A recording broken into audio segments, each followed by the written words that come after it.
Hey, I want to ask all y'all to forgive my appearance. It's been a long night. As you can imagine, getting messages from all over Afghanistan as to what is happening there. I'm really petitioning on you to really pray for the believers there. There's so much that is going on and so much that is happening. We've lost all contact as of about 1 o'clock this morning due to the fact that if the Taliban finds any Western numbers or contacts in their phones, they will kill them on sight. It is what the Taliban has done before. It is what their modus operandi is whenever they find any believers. All believers in the country will be killed by the Taliban. They are not looking for converts at this point. They're looking for extermination of Christians. And despite what I just watched, one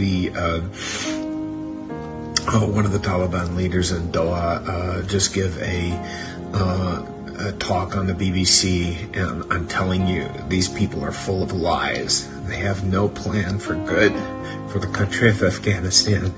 They only have harm and destruction in their path. And they will implement, they say that they are only implementing basic head coverings for women. It is a lie. They will institute total covering of all of the women's body and for it not to be seen, and eliminate women education throughout the country. This is an evil demonic regime, and they are planning on exterminating the second fastest growing church on the planet. This is a time where I've had messages all night long from all over, people asking and pleading for prayer, pleading for intervention from the church here in the West, to be praying for them, to be holding them up, and to pray that the Taliban will fall and that they will not succeed in their plan to eliminate, again, the second fastest growing church in the world. I want to ask all of you to please ask your churches, every prayer group you know, share my post that we put on. I'm pleading with you to pray, and we saw it happen in Bamiyan as we petitioned for people to pray that the Taliban would not enter Bamiyan. They did not enter Bamiyan by the grace of God, and so we need to see them not enter Kabul and to see it stopped and blocked. We also need to pray and uphold our brothers and sisters there who are going through such trauma and in fear of, they've already been persecuted so much. You have no idea how much they've already been through. People that every time when I was just there in January, working through so much pain of persecution from family.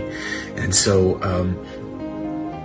I want to ask you all to please be praying and get everyone that you can to pray for Afghanistan and for the church in Afghanistan. Again, we currently have lost communication with the believers there, but they will resume. I assure you, somehow, some way, we will find a way. Our government has thrown Afghanistan to the wolves. President Biden has thrown them to the wolves. And he pulled out everything you could see in my post on Instagram and Facebook, that he pulled out all of the support and therefore released and pulled out their backbone.